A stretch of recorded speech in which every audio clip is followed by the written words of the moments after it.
better face, as somebody said, a face for the company. So we ended up hiring, for a lot of money, somebody who had 25 years of experience and was an American guy, 6'2", and, was a handsome guy, had great experience working for a great company, running like $1 billion division or whatever, and we brought him in to become the CEO of our company. So we all own the company, the 4 founders, but we bring in the CEO to run the company. And guess what happened? Totally inappropriate culture from the company, from what it takes to run a startup. He needed 25 people around him before any decision could be taken. It would take like 3 months and so many reports before any decision could be taken. And essentially a company like Opti, which was flying and faster than our competition in terms of decisions and execution, and that was our mantra, and that was our success criteria. For 1 year, we made no business decisions.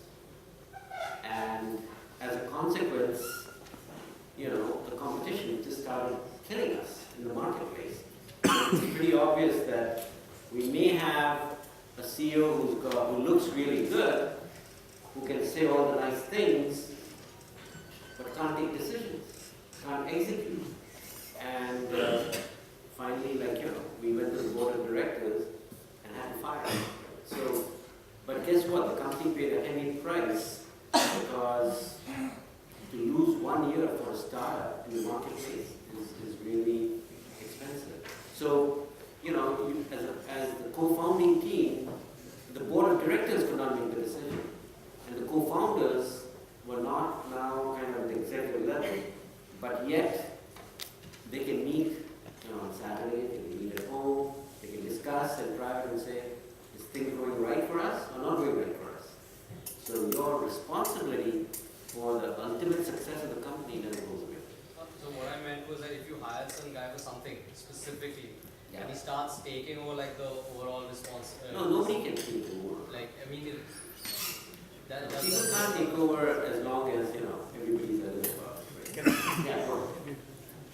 See, I think what you're trying to say is that there are people like that, and we have come across them, that they try to, as you said rightly, they try to impinge or infringe on things around them. They want to drive decisions their way. That's the guy you want to get rid of really quick. Okay, that's a short answer. You really don't want a guy like that around.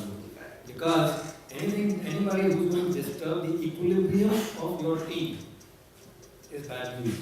So he's not good. So now let's say in a team you have 2 people who don't take initiative, they don't move. I mean, they're like, you tell them something and they do it, and they're like 2 people who, it's obviously a bad team, because let's assume you've made a team like that.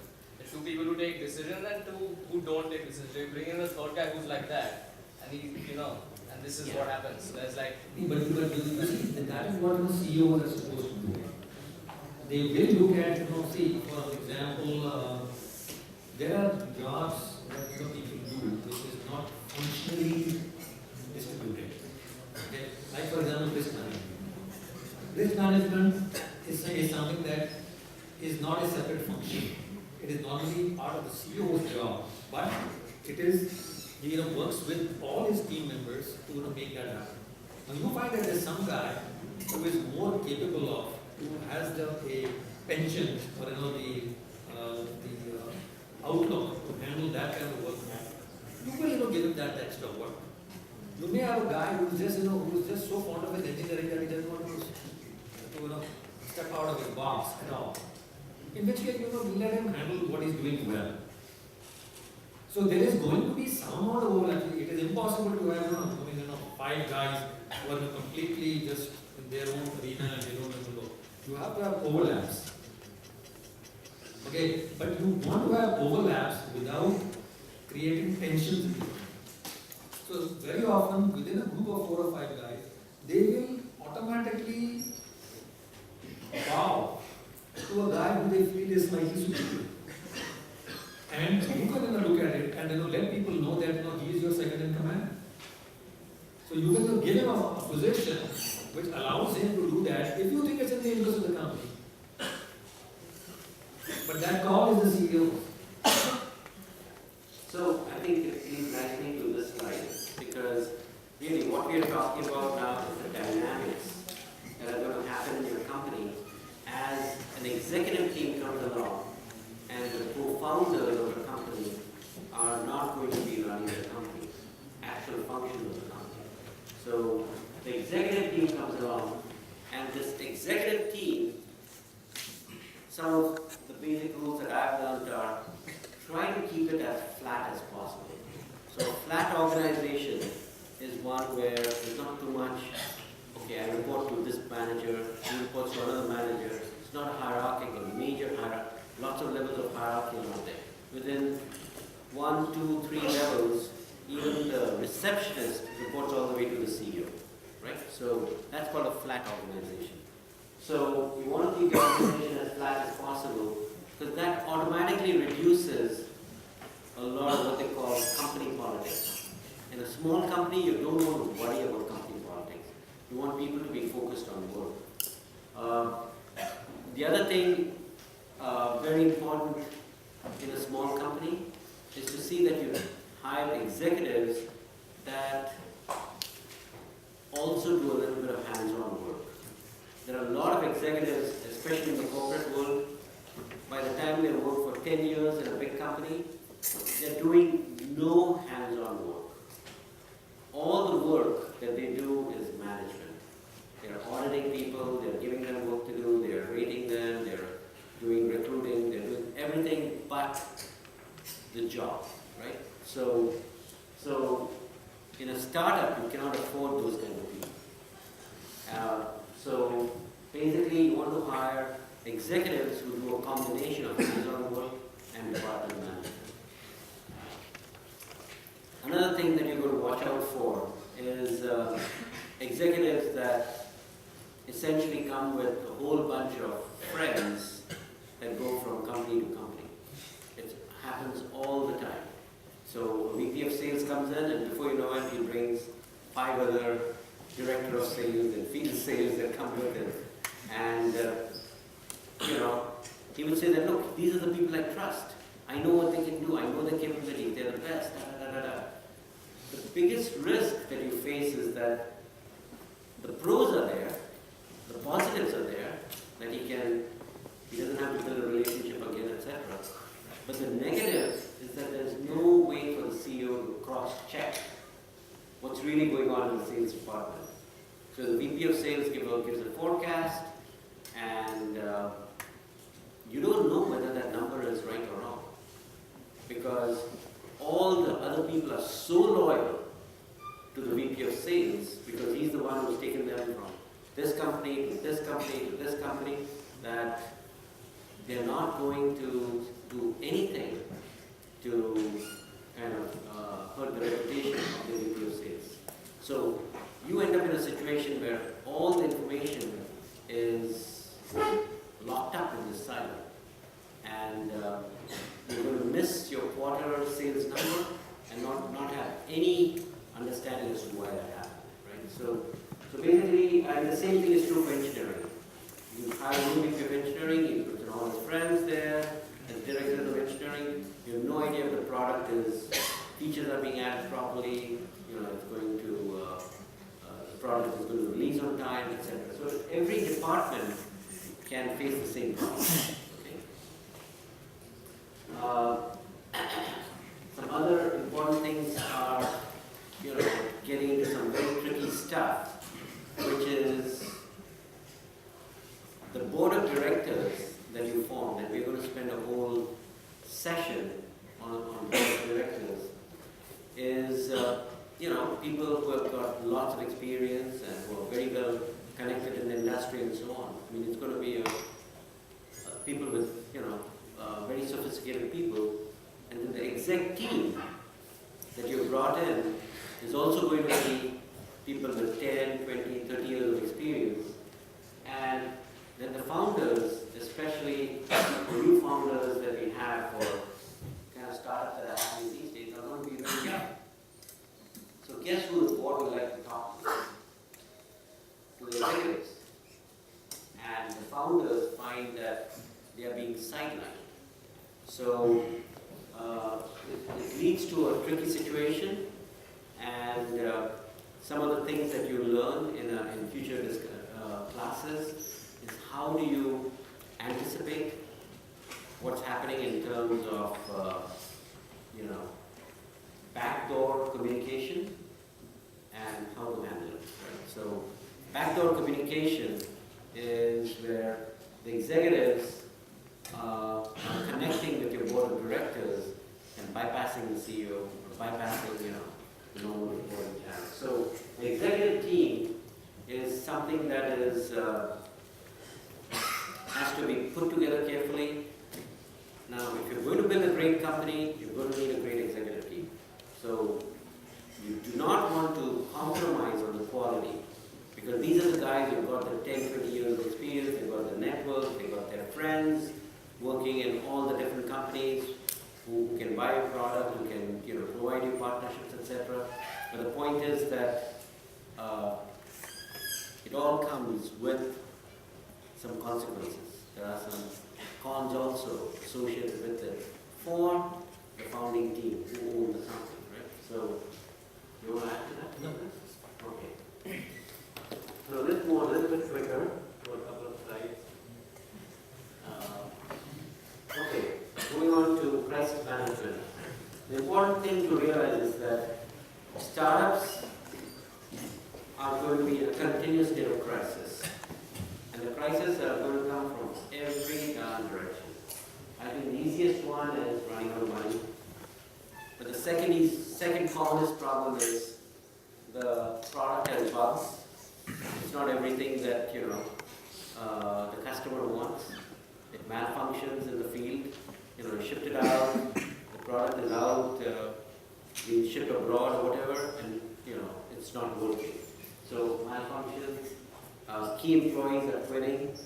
The competition is stealing your best employees.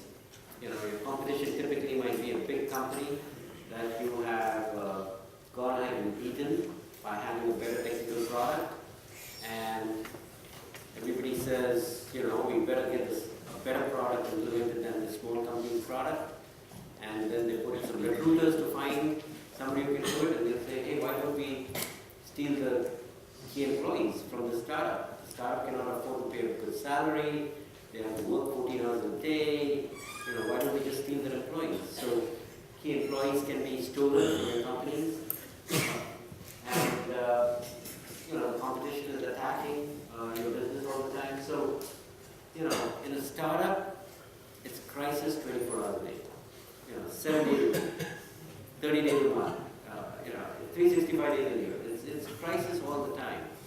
And the question is, if you have all these problems happening all the time, how do you run your company? And this kind of, reminds me of, and this is a poem that I always refer to, whenever I'm running my startup, because all these crises are happening. It's like, it's a poem by Rudyard Kipling. Have you heard the poem called If? So one of his key sentences is that if you can keep your head, then all about you are losing theirs and blaming it on you. So the most important thing for an entrepreneur is to not lose his head, to be balanced, to be calm, and not basically get into panic situations, because that's when all the mistakes are going to be made, when you make decisions and when you panic. So essentially the founding team needs to have a systematic way of handling this continuous stream of crisis, right? And to handle crisis, you basically need time to think, you need to be objective, you need to brainstorm so that you get information from all the team members who have the information about the problem as well as the solution, and you need to be unemotional in your judgment. You still come up with a plan for every crisis that pops up, and then you've got to execute it with a lot of self-confidence. So you've got to put this process in place, and you've got to teach your team to execute the same process. Because as the company starts growing, initially you might have just one customer who's complaining, but suddenly as the company grows, you might have 20 customers complaining about different problems. And as CEO, you can't be organizing the crisis management situation for every customer's problem. So you've got to train your team to handle crises as they come up. And if you can do this kind of crisis management, essentially you'll find that your team is going to become a master. Everybody is going to grow. So for example, at Opti and at Selectica, because we trained our employees to be good crisis managers, almost every one of them, 10 years later when I meet them, or 20 years later when I meet them, number one, they all say that Opti and Selectica were the best times of their life, because they were living a very, exciting, high-stress kind of environment where they were continuously solving problems and getting kind of positive successes from it. But number two is they all grew in terms of their maturity and their skills at handling problems, which made them very successful in their life going forward. Right? So essentially, one of the side benefits that you get of being an entrepreneur is to actually educate a lot of people in life skills which will end up making them successful and giving you a great set of successful friends over time. Anyway, so crisis management is something that I'm just going to run through the slide.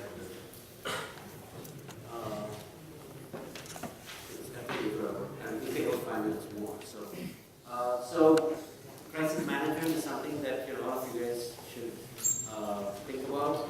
The next thing is company culture. Why do we have it? How do you see it? How do you create it? Who's responsible for keeping it going?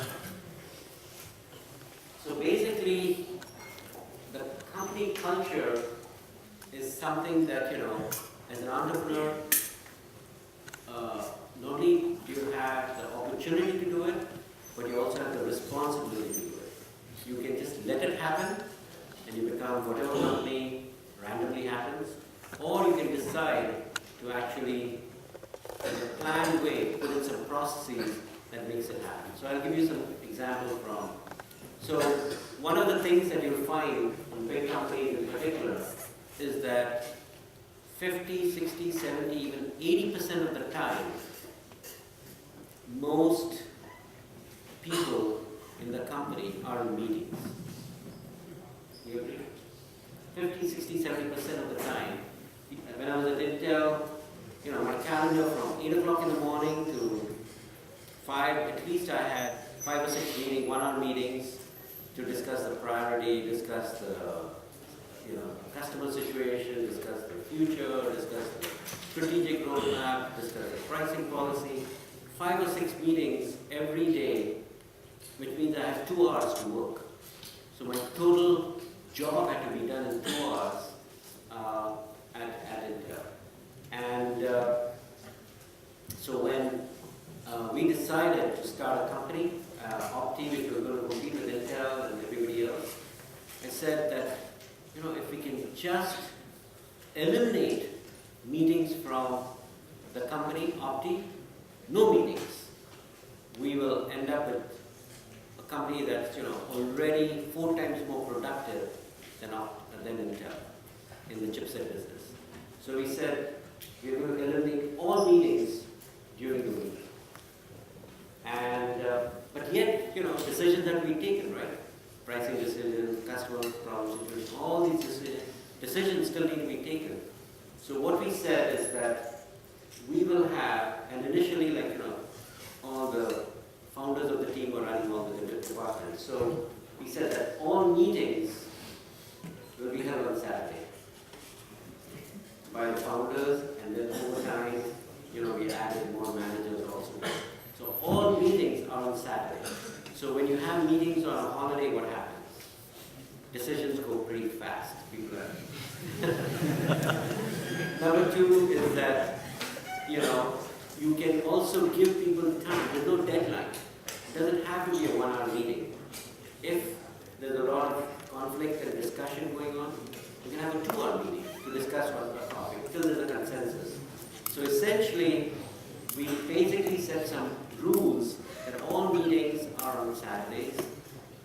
We'll, no matter what problem there is, we will only get out of the meeting till we have a consensus on the problem.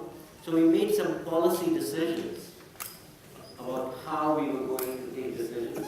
And once we had created this policy, come Monday morning, the employees walk in, all the decisions are laid out, the engineering department, the customer support department, the sales, marketing, everybody's got their coordinated set of things to do, and for 5 days we are executing it. And guess what? That led us to become so fast. We out-executed all the competition, less people, more product, quicker to market, everything else. And probably next week I'll kind of give you a feel for what kind of success you can get when you have a very efficient company. So, company culture is something you as an entrepreneur are responsible for. The processes that you set up for making that company culture succeed or happen, is something that you're responsible for as the entrepreneur. Some of the other things that are really important to know in company culture is that human beings are productive only if they are optimistic about your company and about the vision of the company and the success of the company. But one could say that, in order to be optimistic, I need unlimited amount of money, unlimited amount of technical stuff, I need unlimited everything. But what's interesting is that human beings are really not optimistic if everything is good. They are optimistic if one or two good things happen to them that particular day. If one or two good things happen to you on a particular day, that's a good day. And you'll be feeling good about yourself that day, etc. So, and you should actually try this experiment out with yourself. So I basically, as I said, in a startup, negative things are happening all the time. The competition is doing this, they're cutting the price, they've got more features, the customer wants this, all this headache stuff is happening all the time. So how do you find those two positive things? So then we hired this VP of sales, and this VP of sales essentially would spend the first 1 or 2, 3, 4 hours talking to different people to see, did anything good happen? In engineering, did you guys solve a problem? In customer support, did the customers say something good or positive about our product? Or marketing, was there something positive about the company in the press? And then once he found those two good things, he would walk around the whole company and, even if it's just an engineer sitting in a cubicle, he'd say, hey, did you hear that, in the press it was said that Opti did this good stuff, or in Selectica's product won this particular order. He would just go and tell everybody randomly, wherever he met them, about these two good things. And guess what Narendra Modi is doing? He's doing the same thing. He's talking about 1 or 2 good things. It's a big country with so many big problems, so many big issues and so on. But he talks about 1 or 2 good things, and everybody feels good for that day. And when everybody feels good, guess what? We work harder. We are more productive. We don't waste our time. We want to make things better. And all of a sudden, the productivity and the output of the whole company goes up. So, as a CEO, one of the things that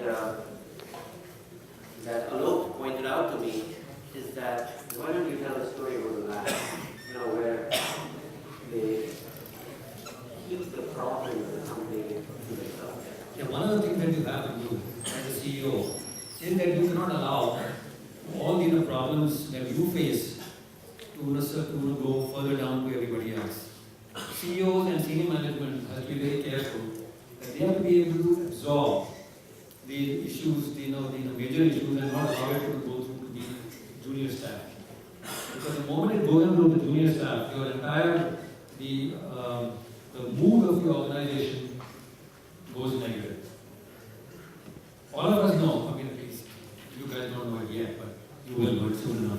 We know it, that there are a bunch of issues that keep coming up, which if you allow it to go down to everybody else, they start to feeling insecure. Sometimes the company is not in as good a shape as you think it is. Okay? But that may be again something which is temporary.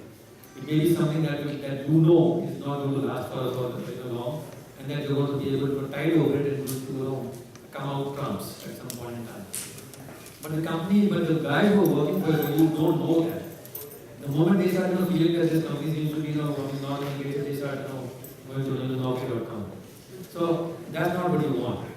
So these are the kind of things which are very important for you to maintain the optimism and of the organization and the energy level of the organization as a result has to be kept at a high level. And that's where the CEO has to play a major role. So one last point I want to make on this is that the number one challenge is holding on to your best employees. Holding on, because every time or any time a key employee or even a not so key employee leaves your company, a lot of knowledge, intellectual property, understanding of what's going on goes out in the world. And sometimes when it goes out in the world, it ends up in the competition's hands or laps. So losing employees is kind of, in my opinion, probably the worst thing that can happen to a startup. When you lose employees, you're losing so much tangible and intangible value of the company that if too much of it happens, you're looking at company kind of self-destructing. So there are two aspects to this. One is, how do you keep your key employees from quitting? So, for example, at Selectica and Opti, we did not lose a single employee for the first 3 years of our company. When we paid them the least amount of money, when we paid them, made them work harder than anybody else, and yet, we had zero turnover. It's unheard of. But if you're going to create a successful company, that's the goal that you've got to set, so zero turnover. So how do you keep people working, twice as long, 50% more, 12 hours a day instead of 6 days a week? How do you give people, 2/3 the salary or half the salary, and how do you keep and their value is going up, because anybody who works that hard is becoming very valuable, because competition knows, because this guy becomes a guru at whatever he's doing, and everybody's going to want to steal it. So you're finding that employees in a startup have to be retained, in spite of the fact that you don't have the money to retain them. You need more work from them than because you cannot afford multiple employees or redundancy to your employees. So how do you keep them? Any idea?